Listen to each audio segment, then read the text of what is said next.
Nous sommes les Amazones d'Avignon. Des femmes en lutte, debout, organisées. Face au silence, à l'impunité, à la violence patriarcale.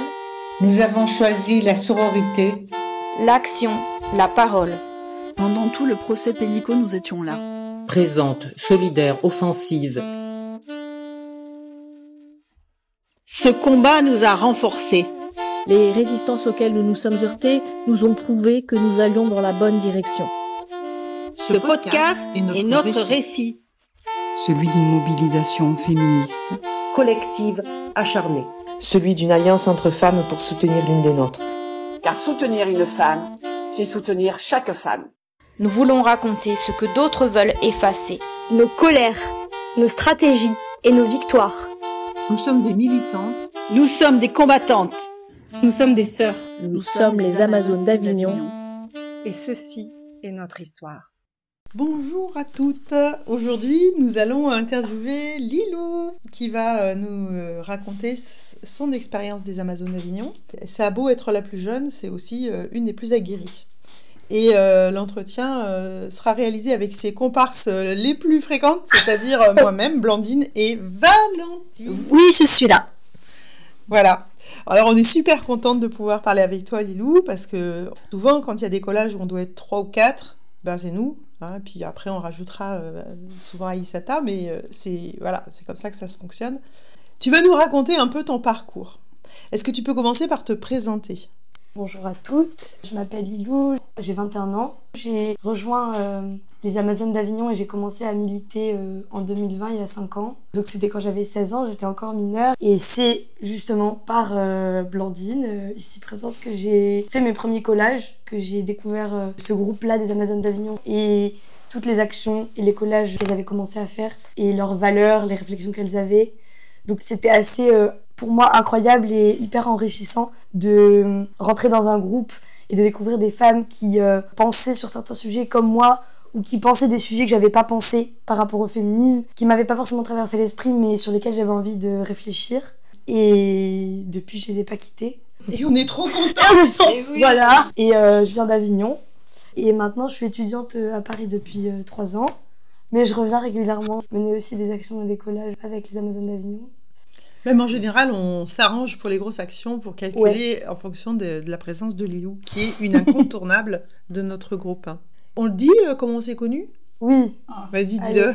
Alors, Blandine, c'était ma prof de SES, dès la seconde jusqu'en terminale. Et c'est par des petites graines de féminisme qu'elle a plantées dans les cours au fur et à mesure que ça m'a interpellée. Et j'ai voulu savoir quelles associations, quels groupes de féministes étaient mobilisés sur Avignon et comment les rejoindre. Donc c'est grâce à elle que j'ai commencé à militer, quoi. Mais même, je crois qu'elle était avant moi, bien sûr. Ouais, moi c'était septembre 2020. Ouais, voilà, donc moi c'était après, un petit peu après. Pas longtemps, mais un petit peu après. Donc voilà, tout de suite, au taquet, tout de suite. En fait, j'avais vu les collages dans le centre-ville d'Avignon pour la première fois à l'été 2020. J'étais passée avec ma sœur et je sais pas, ça m'avait fait quelque chose de voir ces phrases-là sur des murs et d'y passer devant avec ma sœur. J'avais ressenti une forme d'assurance dans l'espace public qui était nouvelle et que j'avais pas ressenti avant. Et les collages m'ont vachement touchée et j'avais envie de savoir qui était derrière en fait, parce que les collages n'apparaissent pas tout seuls sur les murs. Et de les rejoindre, de rejoindre celles qui les faisaient. Voilà. Et surprise, c'était moi. Tu te souviens de notre premier collage, enfin de ton premier collage, notre premier collage ensemble ? Ouais, c'était quoi ? C'était au parking des Italiens à Avignon. C'était une phrase sur les lesbiennes. Et en fait, à ce moment-là, je pense que je prenais pas la mesure de l'intensité et de l'importance de cette phrase.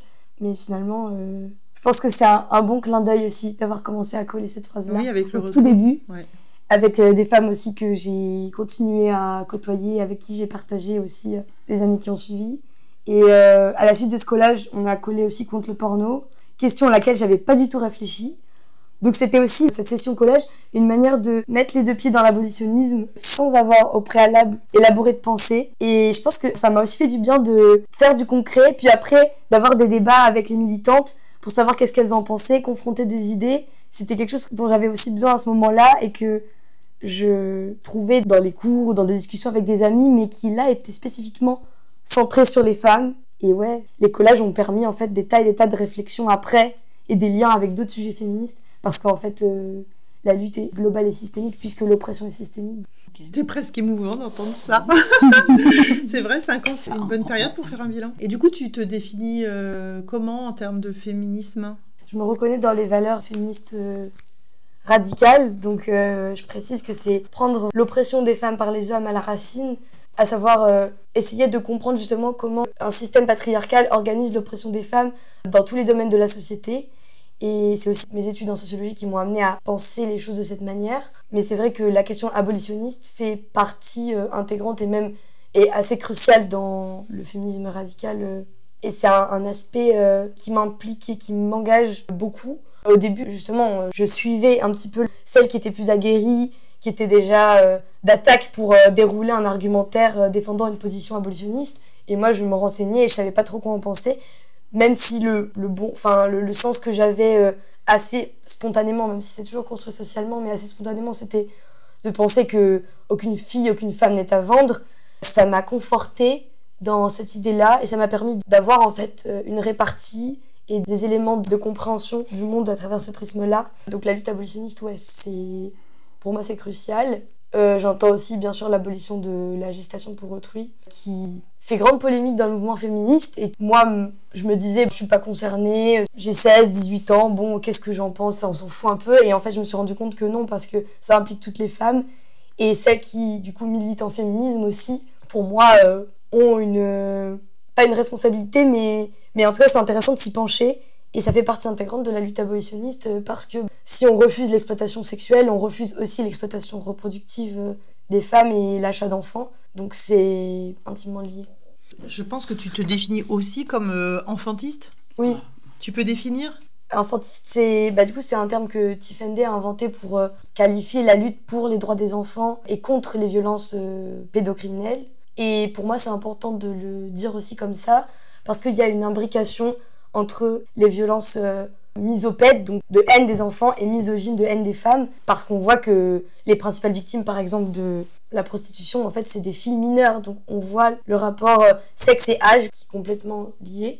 Et les combats enfantistes ont été menés aussi historiquement, même si ça se disait pas comme ça, par des féministes qui réfléchissaient déjà à ces questions. Je trouve que c'est aussi une manière de rendre hommage aux femmes qui se sont mobilisées sur ces questions-là, qui ont été la plupart du temps hyper mal vues et dont on s'est opposé à leur discours parce que justement ça dérange aussi et ça remet en cause énormément la structure sociale parce que nos rapports sont fondés aussi sur une forme de domination adulte qui n'est pas domination adulte uniquement, qui est domination adulte en fait des hommes sur les filles et sur les garçons aussi, mais principalement sur les filles.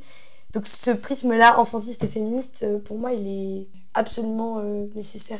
Aujourd'hui, alors qu'il y a 5 ans...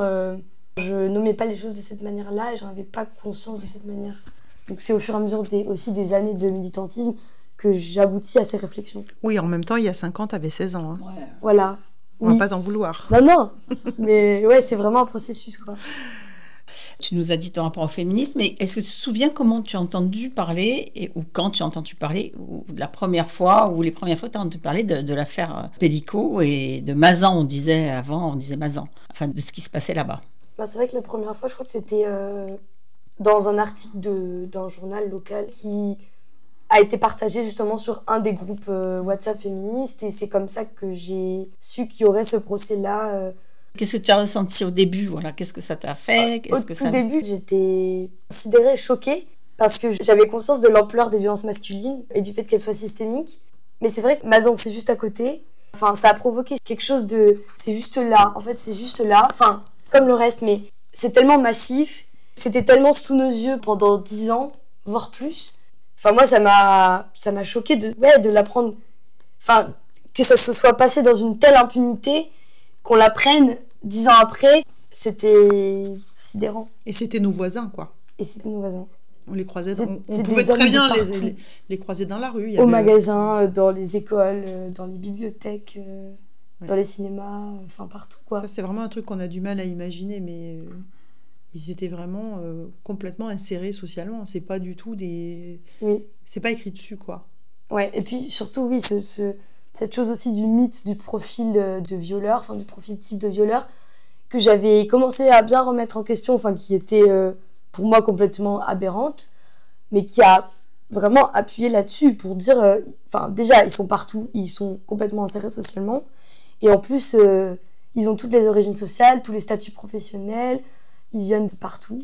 Ils avaient quand même quelques points communs, ces hommes. Oui, alors le point commun, bien sûr, si on parle du point commun, c'est des hommes déjà, donc ça nomme les choses. Et il y a quelque chose aussi qui n'a pas été assez abordé, je trouve, par les médias, c'est la question du porno. C'est que probablement qu'ils étaient tous accros au porno, et ça a entraîné une vision absolument misogyne des femmes. Et leur point commun, ça a été de se rendre sur ce site Coco et de se sentir complètement légitime et même protégé par la société à aller violer une femme parce que l'homme, son mari, qui du coup l'a possédé, en fait, c'est ça qui a été défendu, c'est ça que lui pensait. En fait, l'homme a autorisé, donc ils avaient champ libre. Voilà. Oui, c'est vrai qu'on a souvent entendu, après tout, c'est son mari, il fait ce qu'il veut. Comme ça. On avait l'impression d'être, je sais pas, au XIVe siècle. Je sais pas. Et donc, toi, tu as ressenti quoi quand tu as compris de quoi il retournait? Qu'est-ce que ça t'a fait? Il y avait une part de moi qui disait c'est pas possible dans le sens, c'est de l'ordre de l'indicible, de l'irréparable. Voilà, c'est pour ça. Et donc, ça bloque les sens, ça sidère. C'est hyper violent. Comment est-ce que tu t'es engagée dans le procès? Tu étais là, donc au départ. Même avant. Même avant, je veux dire. Et à la première action qu'on a menée, puisque ça a été répété. Et tu t'es beaucoup investi dans la répétition de notre premier AK. Ouais, je vais développer ça. Quand on a décidé de mener un AK, de réaliser une action collective à l'ouverture du procès, on s'est concerté et on est parti sur l'idée de faire un AK. Donc on a répété plusieurs fois entre juin et août, avant le procès qui a débuté en septembre. Et c'est vrai qu'il y avait une colère collective et un engouement à la nécessité de faire quelque chose. Il fallait essayer, avec toutes nos énergies, de composer quelque chose qui soit vraiment une action choc, qui marque les gens, pour pas que ça passe à la trappe, que même si les médias ne seraient pas forcément au rendez-vous, qu'on en parle, que s'ils étaient là, en fait, ils allaient faire des articles avec nos messages, que les féministes soient présentes. En fait, c'était absolument nécessaire, c'était même pas une question.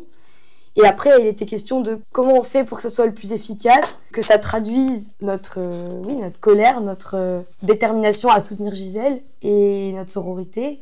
Et donc, on a répété plusieurs fois sur la place du Petit Palais. C'était aussi, on a aussi ri, parce que c'est tellement dur qu'il y a des moments où la joie prend le dessus et en fait, c'est pas si mal. Je dois dire quand même une chose importante, c'est que c'est vraiment toi qui as dirigé la construction de la chorégraphie, de la mise en scène pour le 2 septembre. Je pense qu'en fait, c'était aussi Lilou qui relançait tout le monde en disant allez, on fait une répète, et qu'est-ce qu'on fait comme phrase, etc. C'était vraiment toi, donc je crois que c'est important de le dire. Ouais, moi je pense qu'en fait c'était aussi une manière de lancer le truc, parce que je savais qu'après j'allais repartir à Paris et j'avais envie de dire on est là tout ensemble et c'est pas parce que je vais partir après que je vous lâche. Le fait d'impulser ce truc de haka et de chorégraphie, c'était collectif, mais c'est vrai que j'avais envie de prendre les idées de chacune et de structurer un peu ça. Et j'ai pris ça très à cœur. Et je suis hyper contente qu'on ait pu s'entraîner et répéter, parce que c'est aussi des moments où on construit notre sororité dans l'action politique, dans les répétitions, les entraînements à ce qu'on prévoit de faire. Et c'est aussi comme ça qu'on est plus forte dans l'action même, qu'on est coordonné et que notre message est délivré de manière claire et impactante. Oui, et puis tu aimes bien les actions collectives, disons. Non, mais c'est... Non, les actions individuelles, c'est pas trop... Voilà, c'est ton truc aussi, voilà, donc tu es pleinement à ta place à ce moment-là. Alors, donc, tu peux nous raconter le 2 septembre, du coup? Le 2 septembre, moi, je me rappelle que j'étais... À la fois, j'avais un peu un nœud dans le ventre, et à la fois, j'avais très hâte de partager ce moment avec toutes les Amazones qui étaient présentes. Oui, on était nombreuses, on était une grosse vingtaine, venues d'un peu partout. C'était extrêmement porteur, il y avait une effervescence assez énorme. La veille, j'ai dormi chez Valentine, et le matin, on était au taquet. On avait rendez-vous en face du tribunal pour se briefer, vérifier qu'on était toutes là, que tout allait bien. J'ai envie de dire comme à notre habitude, mais cette action, elle était justement complètement hors norme, parce que l'événement était... On n'avait jamais réalisé d'action collective lors de quelque chose d'une telle ampleur. Oui, pas de cette force-là. Oui, et pas de cette force-là, exactement. Donc c'était très, très, très, très fort. Moi, j'ai trouvé qu'on était très puissantes. J'étais sur la première ligne. Et en fait, J'avais l'impression d'être au début d'une vague et que la vague, elle allait engloutir tout le tribunal. Enfin, c'était très puissant. Je sentais vraiment la force de toutes les femmes qui étaient là. C'était toi qui aboyais aussi, hein. C'est toi qui criais et les je phrases. Lançais, oui, c'est ça. On avait donc des phrases qu'on avait définies lors des répétitions et que je scandais et qu'on répétait ensemble en faisant des gestes en même temps. Et les gestes joints à nos voix, ça faisait un effet, je trouve, extrêmement fort. Et c'est ça qui a été le cœur et qui a fait la réussite aussi de l'action. Oui. Et on avait des fumigènes. Et on avait, des fumigènes violettes. Et ça s'est fait devant les médias qui étaient là. Ouais, on s'est réunis sur l'autre côté de la route. Et puis après, une fois qu'on a vérifié que tout était en place, on s'est mis en quinconce. En 3 ou 4 lignes, on a pris la place, on avait les jambes ancrées, le regard droit et déterminé et la tête levée pour justement être prête pour le haka. Et on a un peu sidéré tout le monde. Là. Et à notre tour, on a sidéré tout le monde. Je crois que vraiment, ils s'y attendaient pas. Il y a beaucoup de journalistes qui nous sont dit, mais waouh. On a envoyé, quoi. Ouais, on a envoyé. Ouais. Et d'ailleurs, tu peux décrire ce que tu as devant toi, là ? Ouais, du coup, j'ai amené le journal, la page du journal qui est sortie le lendemain. On voit... C'est la Provence, je crois. Ouais, c'est la Provence. On voit une image de Gisèle Pelicot dans le tribunal avec son avocat. Et puis, en dessous, il y a aussi, dans l'article, notre action. Et une photo. Où on nous voit pointant du doigt le tribunal et... Du coup, les violeurs. Et on voit bien Lilou, l'air. Et on voit l'expression du visage extrêmement. Voilà. Il y a Lilou et juste derrière, il y a Valentine. Guylaine aussi. Super énervée. Julie qui filme au fond, Maëva, Clara. Enfin, toutes les amies, quoi. Voilà. Et oui, le fait qu'il y ait aussi des femmes de toute la France et même au-delà, parce que je crois qu'il y avait aussi. Guillemette était venue de Londres. Guillemette de Londres. Enfin, voilà, c'était une action aussi internationale et de sororité qui dépasse les frontières. Et en fait. Elles ont apporté énormément de force véritable à l'action. Ça n'aurait pas été la même chose sans elles. Et ça montre à quel point on peut compter les unes sur les autres lors des moments historiques. Parce que c'est clairement ça. Il fallait y être. Et nous, on y a été. Donc, je suis très fière de ça. Est-ce que tu peux continuer à développer finalement comment ça s'est passé les mois suivants pour toi, sachant que tu étais donc étudiante à Paris ? Du coup, j'ai assisté à la première semaine des audiences. Et là, j'ai avec moi les carnets et les feuilles parce qu'en fait, j'ai énormément écrit. Parce que c'était... En fait, je pouvais pas faire autrement. C'était tellement sidérant, mais même... Enfin, ça m'a donné envie de vomir. Enfin, c'était vraiment horrible. Je tenais quand même à être là avant de repartir à Paris. Et la manière pour moi de pouvoir assister à ces audiences-là, c'était d'écrire en même temps. Parce que, en fait, ça pouvait pas être autrement. Et je trouve que c'est important aussi pour la mémoire de conserver après... Enfin, on s'est toutes partagées au fur et à mesure du procès. Oui. Les phrases qu'on entendait, les choses qui nous ont choquées, les choses qu'on a voulu retracer en collage et en banderole.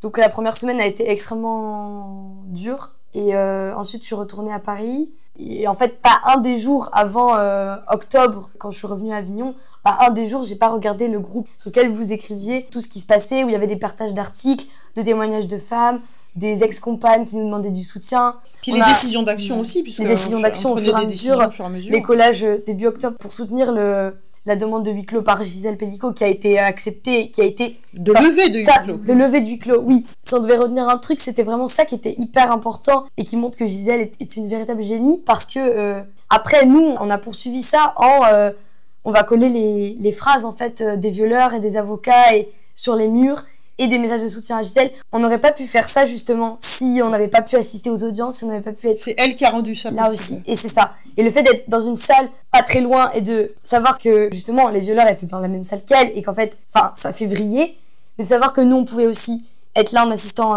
aux audiences dans une salle un peu à côté et après de pouvoir faire que justement ce qu'on avait entendu soit public parce que c'était ça la levée du huis clos, ça signifie ça, c'était extrêmement fort et j'ai pu aussi suivre tout ce que vous avez fait, participer aux échanges et me tenir informée grâce à cette décision de Gisèle et grâce à la coordination aussi sur nos groupes, nos échanges permanents, tous les jours, toutes les minutes, c'était une mobilisation de chaque instant. Oui, vraiment, tu es revenue plusieurs fois, chaque fois que tu pouvais. Oui, je suis revenue en octobre. Voilà, tu es alors raconte-nous le mois d'octobre. Voilà. Je suis revenue mi-octobre. Alors, entre-temps, j'avais mes cours, tout ça, et je constatais que pas grand monde en parlait, les profs n'en ont pas parlé, même si c'est pas leur rôle de parler de l'actu, mais je veux dire, là, c'était quand même lourd, gros, c'était ça, quoi. Et je sais pas, il y avait quelque chose de comme si au rempart d'Avignon, ça s'arrêtait et que les médias nationaux ont pris aussi l'ampleur de la gravité et de l'importance de ce procès-là, mais en décalage par rapport aux médias internationaux. Moi, il y avait un peu ce truc de, quand je suis rentrée à Paris, je suis plus là physiquement sur place, je suis quand même là via les échanges virtuels, et une forme de maintien dans ce truc des 4 mois. Enfin, je vois vraiment ça comme, pas une bulle, mais quelque chose de... En fait, on doit tenir jusqu'au bout. Notre sororité nous a permis de tenir aussi, parce que c'était hyper dur et qu'on n'aurait pas pu tenir sans. Et moi aussi, loin, je voyais tout ce que vous faisiez, et à la fois ça me mettait très en colère de savoir que vous deviez justement faire des collages parce que c'était abominable ce qui se passait à l'intérieur, parce que les avocats avaient des discours empreints de culture du viol et de culpabilisation de la victime. Donc j'avais cette colère-là, et à la fois j'étais fière de faire partie de ce groupe-là, et de savoir qu'il y avait un relais permanent, mais vraiment permanent, de tous les jours assister aux audiences qui étaient faites par le groupe des Amazones d'Avignon. Donc après, quand je suis revenue en octobre, j'ai participé aussi à un collage. Enfin oui, en fait, j'ai ressenti ce que j'avais ressenti au début du procès. Cette colère collective qui se transforme, qui a un levier en fait d'action, et de se dire, on va aux audiences, mais en fait, derrière, il y a quelque chose. Et ça c'est pas, on va aux audiences, et puis après, chacune rentre chez elle, pleurer et taper contre des coussins parce qu'en fait, on n'en peut plus. Ça se transforme en, on va dire ce qui est, et le monde l'entendra ou pas, mais en fait, nous, on dit, nous, on est là, et ça ne peut pas être... C'est inaudible, indicible, mais ça ne peut pas passer sous silence. Nous, on sort du silence et on prolonge en fait l'action de Gisèle. Donc c'est vraiment l'action politique dans la rue qui prolonge le combat que Gisèle a commencé à mener dès le début du procès. Alors moi j'ai un truc à dire, enfin j'ai même 2 choses à dire. La première chose, c'est que même si tu étais à distance, il y a une fonction que tu as quand même assumée presque tout le temps avec moi, c'est la gestion des réseaux sociaux. Et ça, c'est vraiment un truc super important, parce que dès qu'on faisait des actions, en gros, journée tribunal, nuit la rue, heureusement que tu étais là, parce qu'en relais, tu faisais quand même vraiment beaucoup de choses qui permettaient quand même de faire savoir. Et ça, c'est un truc très précieux. Et est-ce que tu peux raconter ce qui s'est passé au Creusot ? Oui, alors du coup, avec tout ça, ma mémoire n'avait pas repensé à parler du Creusot, mais oui, entre toutes ces horreurs, on est quand même parti un week-end au Creusot à l'Assemblée des femmes, qui était organisée là-bas cette année en octobre. Et l'université de l'Assemblée des femmes. Féministe de l'Assemblée des femmes.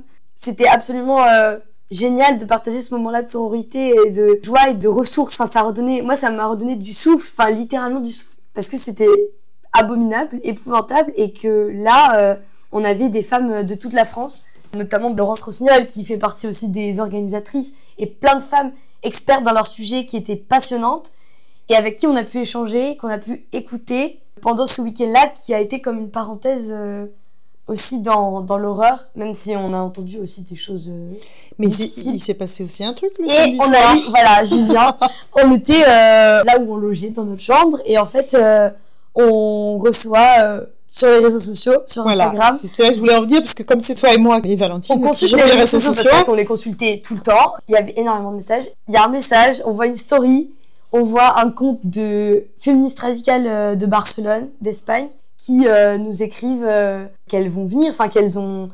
En fait, c'était leur story qui disait toutes les femmes qui veulent venir en soutien à Gisèle Pelicot la semaine d'après, je crois que c'était le Parce qu'on avait organisé une manifestation le 19 octobre, et donc elles appelaient à venir à notre manifestation. C'est ça. Et donc, on a reçu ce message comme un soulagement, une joie, mais... On n'a pas beaucoup dormi cette nuit-là. Indescriptible, mais oui, c'était extrait. Moi, j'avais des étoiles dans les yeux, enfin, j'étais toute... C'est vrai que j'ai pas pu dormir de suite. Enfin, comme on était tellement comme si on atteignait un peu après une traversée, on atteignait la terre, quoi. Il y avait enfin des féministes qui se disaient on va venir, et même si elles venaient d'Espagne, c'était quand même des féministes. Exactement. Et c'est ça qui m'a fait aussi très très chaud au cœur, c'est que il y a des féministes de toute l'Espagne et même je crois des Canaries qui ont pris cette décision.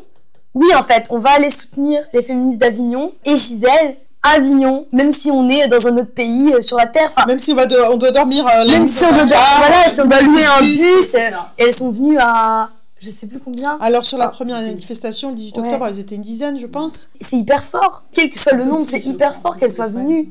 Mais 10, surtout, 15. Voilà, et surtout et donc il y a un lien qui s'est créé et qui nous a permis qu'elles reviennent. Elles se sont mobilisées à 200, enfin c'est quand même un truc de malade. Elles sont venues à 200 le 20 décembre. Le 20 décembre pour la manifestation qu'on a organisée le lendemain du verdict. C'est dément, enfin moi je trouve ça, c'est un acte de résistance parce qu'en fait la société est patriarcale. Encore aujourd'hui, quand même on entend vous avez des droits, machin truc. Non, mais égalité, il y avait quand même plus d'Espagnols que de Français. Oui, elles étaient plus nombreuses que nous. c'était magnifique le fait qu'elle soit venue, enfin c'était magnifique. C'était très touchant. Il y avait quand même quelques féministes françaises qui étaient venues, de Marseille, et de Paris, voilà. Ouais. Mais les grosses associations féministes se sont pas déplacées. De sentir en fait qu'elles étaient avec nous, enfin qu'on portait le même combat. Celles qui sont venues à la rescousse sont venues de loin. Ouais. On a eu aussi la BAF qui est venue. Oui, c'est vrai. La Brigade d'Action Féministe, c'est des femmes qui sont venues de Paris. Du coup, elles travaillent dans le domaine de la justice. Elles sont juristes, avocates, magistrates, et en fait, elles se sont associées pour, lors des procès qui, justement, mettent en cause des agresseurs et des violeurs, aller soutenir les femmes qui en sont victimes, et donc elles sont venues le 25 novembre. Et c'est vrai que ça faisait aussi plaisir d'avoir des féministes qui nous rejoignent, parce qu'en fait, même si on était une quinzaine, une vingtaine sur tout le procès d'Amazone d'Avignon à s'être relayé, même plus après avec celles qui nous ont rejoints des autres villes, finalement, sur toute la France, c'est pas énorme. On n'est jamais trop. C'est ça, enfin... Donc c'était hyper touchant qu'elles viennent. Et tu peux continuer à développer les moments clés pour toi ? Il y a eu le 23 novembre, avant le colloque organisé par le Mouvement d'Uni, sur la prostitution et le porno comme crime contre les femmes et les filles. Et même si je suis assez rodée sur ces questions maintenant, depuis ces années de militantisme, en fait c'était quand même un événement, je trouve, hyper important pour fédérer les féministes qui ont pu s'y rendre, qui ont pu venir à Avignon. Et notamment parce que c'était à l'occasion du 25 novembre, journée internationale pour l'élimination des violences commises contre les femmes. Parce que souvent, il y a encore cette idée que cette journée-là, elle impliquerait pas une lutte aussi abolitionniste contre les violences porno-prostitutionnelles, alors que c'est absolument crucial dans la lutte contre l'exploitation et les violences contre les femmes. Donc c'était hyper fort qu'il y ait cet événement-là, à l'occasion du 25 novembre, qui rassemble des féministes abolitionnistes de partout en France, et sachant que 2 jours après, donc le 25, le lundi, c'était une journée d'audience, et en fait on a été là pour la manifestation comme tous les ans, mais spécifiquement du coup là on était devant le tribunal. Ouais.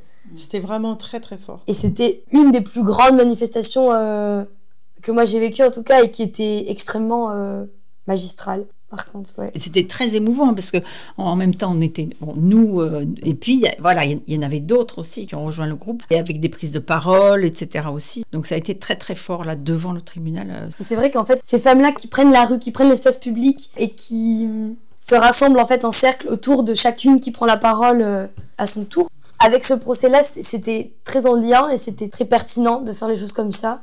Et très émouvant d'entendre les témoignages des femmes qu'on connaissait plus ou moins chacune et dont on savait pas vraiment l'histoire, qu'on n'avait pas forcément pris le temps de discuter de certains sujets avec elles. C'était très fédérateur. Pour contextualiser, donc en fait, on a permis à chaque femme qui le souhaitait ce jour-là de prendre la parole pour parler des violences qu'elle avait subies ou constatées dans sa vie personnelle de femme ou de fille. Et c'est vrai que c'était par moments très bouleversant, oui. Est-ce qu'on peut revenir sur le début, là ? On est parti un peu à la sauvage au départ. Tu peux raconter un peu ce qui s'est passé, là, sur les publications des noms et tout ça ? Donc, au début du procès, on était toutes les trois à commencer à gérer les réseaux sociaux. Très vite, on a eu beaucoup de femmes qui nous ont écrit, mais vraiment des centaines et des centaines et des centaines. Ouais, vraiment des centaines de partages, de messages pour dire merci d'être là, j'aimerais venir, comment on fait pour assister aux audiences, est-ce que c'est public ? Parce qu'il y avait ces questions-là qui étaient posées. Oui, puis il y avait un flou général qui était entretenu par le tribunal pour freiner le maximum les venues des gens. C'est public, mais ne venez pas, quoi. Ouais, c'était un peu ça le message. Et puis demain, on ne sait pas trop à quelle heure on commence, on ne sait pas à quelle heure on finit, et puis on ne sait pas trop de quoi on va parler, etc. Un flou, ouais, c'est vraiment ça. Donc, nous, on a répondu aux femmes, justement, sur les réseaux sociaux pour vraiment clarifier les choses. Et du coup, assez rapidement quand même dans les premiers jours. Le 2 septembre, en fait, je me souviens très bien, avec Valentine, on est allé à l'issue de toutes les péripéties du 2 septembre, parce qu'il y avait beaucoup de choses, à l'intérieur du tribunal, et puis il y avait, comme la loi le prévoit, les noms des violeurs qui étaient affichés, donc nom, prénom, etc., défendus par. C'est tout à fait public, et la plupart des tribunaux un peu modernes mettent ça sur leur site internet, mais bon, à Avignon, c'était sous forme papier. Raconte la suite. Du coup, on a décidé de communiquer les noms en mettant en story les noms des violeurs sans justement effacer cette mention des 51 violeurs de Mazan, comme on dit, mais de Gisèle Pellicot, parce que pour nous, c'était important de rendre visibles les noms et que les femmes sachent leur identité, qui sait, est-ce qu'elles les ont déjà croisés au supermarché ou dans la rue, est-ce que c'est leurs voisins, est-ce que c'est leur grand-père. Par exemple, il y en avait un qui exerçait encore en tant qu'infirmier libéral à ce moment-là. Concrètement, ces patientes avaient quand même le droit de savoir que ce gars, il était mis en accusation pour des viols. Voilà. Donc on a choisi ça, et puis il nous semblait qu'on se focalisait beaucoup sur Dominique Pellicot, Et tous les autres violeurs, ils avaient droit à leurs initiales dans les journaux. Ouais. Et donc, Dominique Pellicot, bien sûr, est un violeur, mais pas que. Donc voilà. Oui, on avait la preuve, de toute façon, puisqu'il y avait toutes les vidéos. Tous les 51 avaient une ou plusieurs, donc on n'avait aucune interrogation sur leur culpabilité, c'était évident. Donc pour nous, ça a été évident de publier la liste, parce qu'on s'est fait reprendre quand même là-dessus. Bon, on en a discuté quand même un petit peu, mais très peu finalement. On est parti comme une seule femme à la publier. Oui, c'est vrai que ça a pu... Enfin, on s'est pris des remarques sur les réseaux sociaux de gens qui nous disaient c'est interdit de publier, pourquoi vous publiez les noms Alors, si il y a toujours aussi là, voilà, déjà alors qu'on a le droit. Il y a la présomption d'innocence, c'est quand même qui est une notion juridique, mais qui s'applique pas. Nous, on n'est pas des femmes de droit, enfin voilà. Ouais. Et bien sûr, oui, enfin, si c'est public, il y avait vraiment ce truc de... Peut-être, oui, ok, c'est public, mais quand même, faites gaffe, en gros, faites gaffe et attention à vous si vous les publiez parce que vous en récolterez les fruits. Il y a eu des plaintes d'ailleurs, il y a eu plainte des avocats de la défense, a priori contre moi, mais il n'y a pas eu de suite. En fait. Qui sont des formes d'intimidation. Oui, c'était clairement le principe, l'objectif c'était de nous faire taire, donc ça a causé quand même des difficultés dans le groupe. Ouais. On a débattu et puis bon, il y a eu un départ de notre groupe, mais avec le recul, il fallait le faire. On peut pas parler de viol sans parler de violeurs en fait. C'est ça, c'est invisibiliser ceux qui commettent les crimes. Les crimes, ils volent pas dans l'air. C'est comme les collages, ils apparaissent pas tout seuls sur les murs. Tout seuls sur les murs, ouais. Et après, c'est vrai qu'on nous a aussi un peu accusés d'encourager le harcèlement des familles. Alors là, par contre, non. On a été clair, On a dit, évidemment, qu'on soutient en fait les conjointes et ex-conjointes des violeurs et qu'elles ne sont en rien responsables de ce qu'ils ont commis. Et leurs enfants, pareil.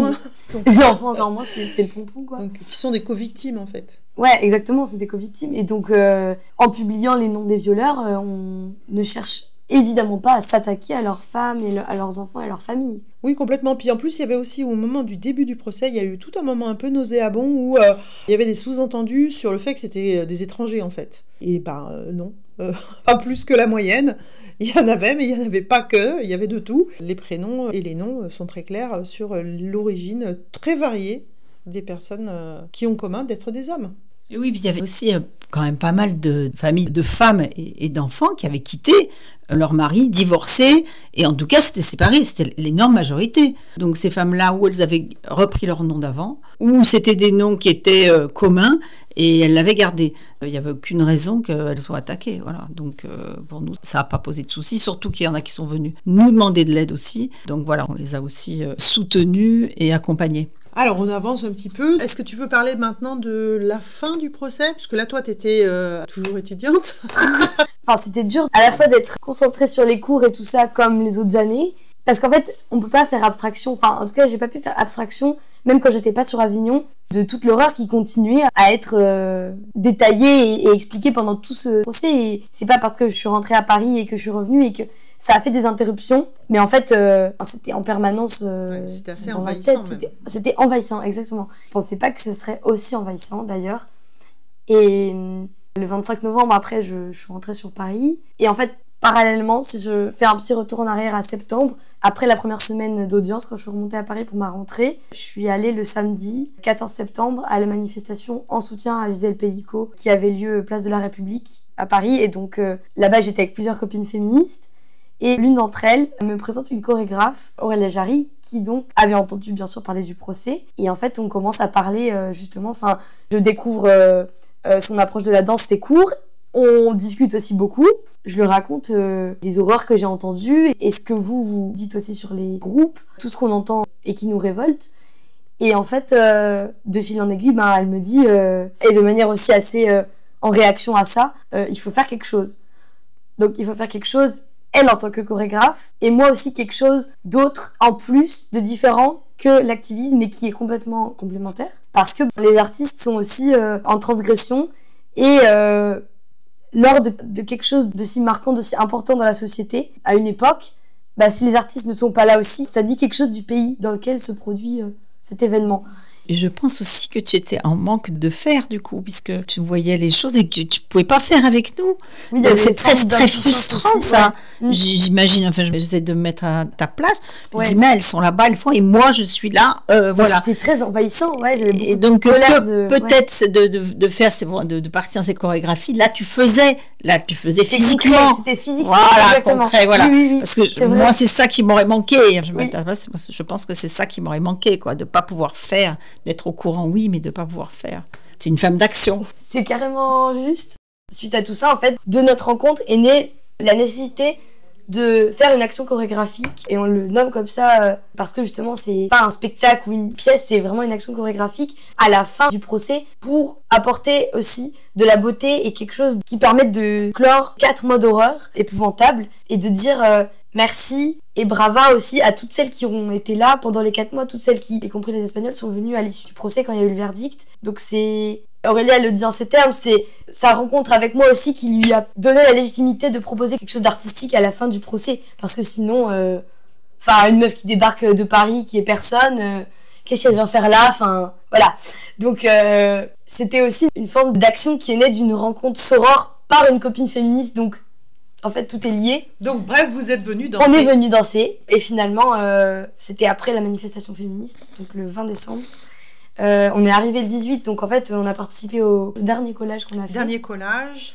Et ensuite le 19, ça a été la journée de l'horreur, comme tu dis, comme on l'a dit aussi. Quelle horreur. C'était l'enfer. L'enfer, la plus épouvantable des journées. Et le fait d'être ensemble, ça nous a permis de pas complètement s'effondrer, parce que... Ouais, c'est vrai. C'était terrible. Terrible. J'ai le ventre qui se serre d'y penser à cette journée du 19, et heureusement il y a eu le 20 après. Ouais. Oui. Et c'est pour ça que oui, d'autant plus avec le recul, c'était déjà nécessaire qu'on organise un moment de manifestation, de prise de parole avec les Espagnols, avec toutes celles de France qui ont pu venir. Et puis, pour Gisèle, comme on l'a intitulé, notre danse, qui a été à la fin justement de la manifestation, quelque chose aussi pour un peu redescendre et juste faire du bien et dire merci à toutes celles qui ont été là, quoi. Et c'était très beau. Oui, c'était voilà. Magnifique. C'était très beau. On a toutes fini en larmes. Oui. Ouais. Ça a très bien conclu 4 mois d'horreur. Tu te rappelles qu'on a fait le lendemain, Lilou? Tu te rappelles le 21? Le lendemain, on était super vénères. Ah si, vous avez fait le truc, l'enregistrement pour... Ah punaise. Mais en fait, quand je repense, il y a eu tellement de choses que... Oui. La mémoire aussi, la sidération fait que ça coupe des morceaux. Enfin, moi, même les collèges auxquels j'ai participé, je me suis dit, mais c'était quand? C'était début octobre, fin octobre, je sais plus, c'était avant l'Assemblée des femmes. Ouais. Après, ça floute. Et du coup, le 21, on a fait quand même quelque chose d'assez fun et mémorable. On s'est quand même bien marré. Qui est parti de, allez, on va répondre à ce bitard, couillard, tocard d'avocat de merde, comme on dit dans la vidéo. Ouais, de merde. Christophe Rucci. Qu'on a remis en place. Il était nous traiter d'hystérique, de tricoteuse et de... Ouais, c'est lui. Quelle horreur. Voilà, c'est lui. Oui, bien le préciser, comme ça on remet les choses à l'heure. On a répondu. Ouais, voilà quoi. Elle est visible sur notre Insta. On s'est pas tu. Non, on a balancé une répartie comme ça nous est venu et ça a été très bien reçu par toutes les filles. Assez viral, oui. Assez viral. Voilà. En fait, on avait une petite vidéo Instagram, montée en 20 secondes et on lui a répondu. Ça clôturait aussi bien le truc. Allez voir. Alors maintenant, on va peut-être passer à la suite. Donc à la suite du procès, comment est-ce que tu t'es sentie? Est-ce que tu as senti que tu avais des séquelles, des conséquences? Qu'est-ce que ça a transformé en toi? Il y a eu les vacances de Noël après le procès directement. Et en fait, moi j'ai ressenti un peu ce truc de... C'était fini, mais en fait ça s'est fini aussi un peu brutalement. Oui et non, parce qu'il y a eu tout ce qu'on a raconté, la manifestation, la danse, donc on savait que c'était la fin. Mais moi ça m'a fait quelque chose, le fait que ça s'arrête d'un coup. C'était un peu... Ah ouais, c'est bon, c'est fini, quoi. Enfin, c'est comme si le fait d'être soulagée, ça a mis du temps, c'était pas instantané. Je suis restée à Avignon les 2 semaines qui ont suivi. Donc je pense qu'il y a eu quelque chose de... même au niveau corporel, je suis toujours là, en fait, dans la ville où on a fait tout ça, où ça a eu lieu. Et ensuite, quand je suis retournée à Paris pour la rentrée de janvier, en fait... j'ai pas compris ce qui m'arrivait, j'étais complètement au bout du rouleau et avec le recul maintenant, je pensais pas que ça allait m'impacter autant parce que il y avait cette nécessité d'agir pendant les 4 mois qui nous a permis d'aller au bout, de se dire oui, en fait on est là, évidemment qu'on est là jusqu'au bout en tant que féministe, évidemment, Et donc quand ça se termine, on est là, ouais, enfin quand même, c'était traumatisant. Enfin, moi, c'était... Oui, on était traumatisés. Donc, ouais, les 2 semaines qui ont suivi, avant mes partiels, la semaine avant, j'ai quasiment fait que dormir. J'étais complètement, physiquement et psychologiquement, les deux, enfin, voilà, au bout. Enfin, alors qu'en plus, j'ai pas été là non plus tout le temps, mais en fait, c'était beaucoup. Ouais, ça nous a dévorés, quoi. Ouais. Et maintenant, ça va ? Oui. oui, ça, c'est quel, on va dire, négatif, mais... Enfin, les conséquences négatives, mais c'est vrai que ça a aussi créé cette communauté sorore, on va dire, cette communauté de femmes, dans les actions, les choses qu'on mène aussi depuis janvier, depuis qu'on essaie de reprendre un peu le cours des choses, mais en fait, c'est plus pareil qu'avant non plus, parce que on a des liens aussi avec beaucoup plus de féministes partout en France et à l'international, donc ça nous amène aussi... notamment quand, au 8 mars, on est allé à Barcelone manifester avec nos sœurs espagnoles. Ça nous amènera à faire d'autres actions aussi dans d'autres villes et d'étendre l'engagement et la force dont on a fait preuve ailleurs pour donner aussi une autre dynamique et une autre force au mouvement féministe en France. Ça, c'est des conséquences positives. Le 8 mars à Barcelone, c'est un des plus beaux souvenirs que j'ai, vraiment, parce que c'était... hyper ce moment quand on arrive au début de la manifestation et qu'il y avait des milliers de féministes et là d'un coup abolitionnistes et on entend il y a les Amazones qui arrivent et là on a été accueillis, c'est d'accueil, il faut passer devant en plus. Oui, avec la banderole, il y avait la place à la banderole et tout, ouais, c'était waouh, mon cœur il partait dans tous les sens. Enfin, c'était waouh, ouais, c'était vraiment, ouais. On a trouvé à Barcelone ce qu'on n'a pas eu en France en fait. Oui, absolument, c'est ça. Et donc ouais, enfin du coup oui, maintenant ça va, mais c'est vrai que ça, enfin moi ça m'a amené aussi de manière plus personnelle à repenser comment lutter tout en prenant soin de soi et tout en se préservant les unes les autres et aussi de soi à soi, parce que là c'était, on peut dire c'était exceptionnel, c'était 4 mois où on n'a dû rien lâcher, enfin c'était dense, extrêmement dense, mais en fait ça, moi m'a amené à m'interroger sur, comme dit une copine féministe, Anne Loyal, mettre de la lutte dans le soin et du soin dans la lutte. Et cette deuxième dimension, c'est vrai qu'on n'en a pas forcément conscience. Moi, c'est pas du tout ce à quoi je pensais au début de mon militantisme, parce que j'avais ce truc de super, à fond, machin, et j'ai toujours, mais on mûrit aussi. Et c'est vrai que c'est aussi important, je trouve, de pouvoir, c'est pas se préserver, mais en fait, prendre soin de soi, quoi. Oui, voilà. Et puis garder des forces et être toujours prête à partir aussi, parce que quand il le faut, mais bon... Parce que c'est un combat sur le long terme, donc en fait, si on se grille en 4 mois, on peut plus rien faire, quoi. Et donc, est-ce que ça a changé pour toi la définition de la sororité ? Est-ce que ça modifie quelque chose ou pas ? J'ai vraiment cette sororité internationale qui est tout le temps là, beaucoup plus présente qu'avant. Même la manière aussi de militer, je pense qu'on a réussi à se coordonner dans la nécessité... Et parce que aussi on se connaissait bien avant et qu'on se faisait confiance. Et tout ça, ça nous porte aussi, et ça va nous porter. Ça, j'en suis convaincue. Parce que le fait de partager quelque chose d'aussi intense pendant autant de temps, ça soude énormément.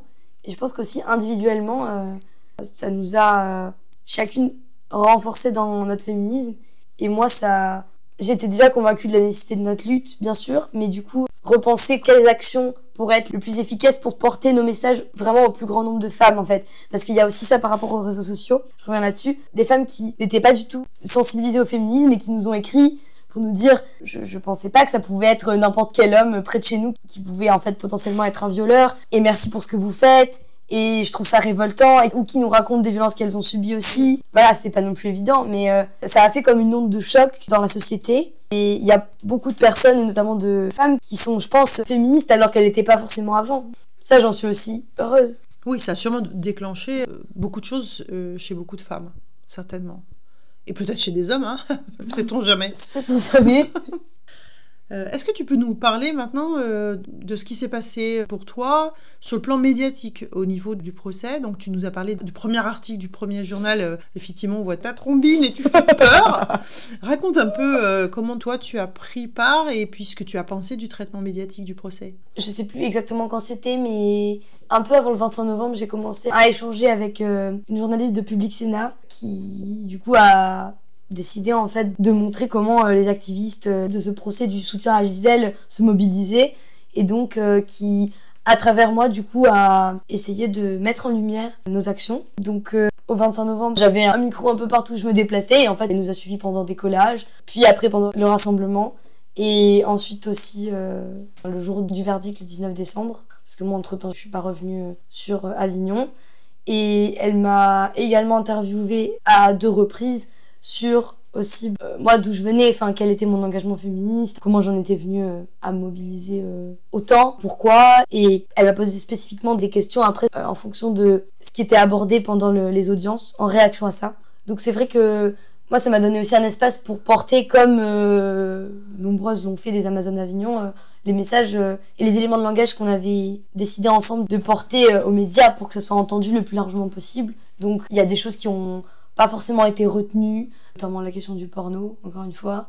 Mais c'est vrai que j'ai senti qu'il y avait vraiment, en tout cas, une envie de ce média-là, et aussi certains autres, de prendre en compte la parole des femmes qui étaient mobilisées sur le terrain, en plus des journalistes ou d'autres personnes de la société civile qui auraient pu être amenées à témoigner. Et tu as fait énormément d'interviews aussi. Enfin, quand tu étais là, évidemment, mais bon, t'en as fait beaucoup. Il n'y avait pas que Public Sénat, tu as fait beaucoup. Oui, c'était la plus grosse Public Sénat, mais après, oui, j'en ai fait plusieurs autres. Mais pareil, là, en fait, je me rappelle plus trop quelles interviews, à quel moment, mais c'est vrai que j'en ai fait plusieurs, oui, notamment en fait aux sorties des audiences. Et d'ailleurs, plusieurs avec toi aussi, ou en binôme avec, avec d'autres femmes. Il y a eu Brut, il y a eu France 3, ouais.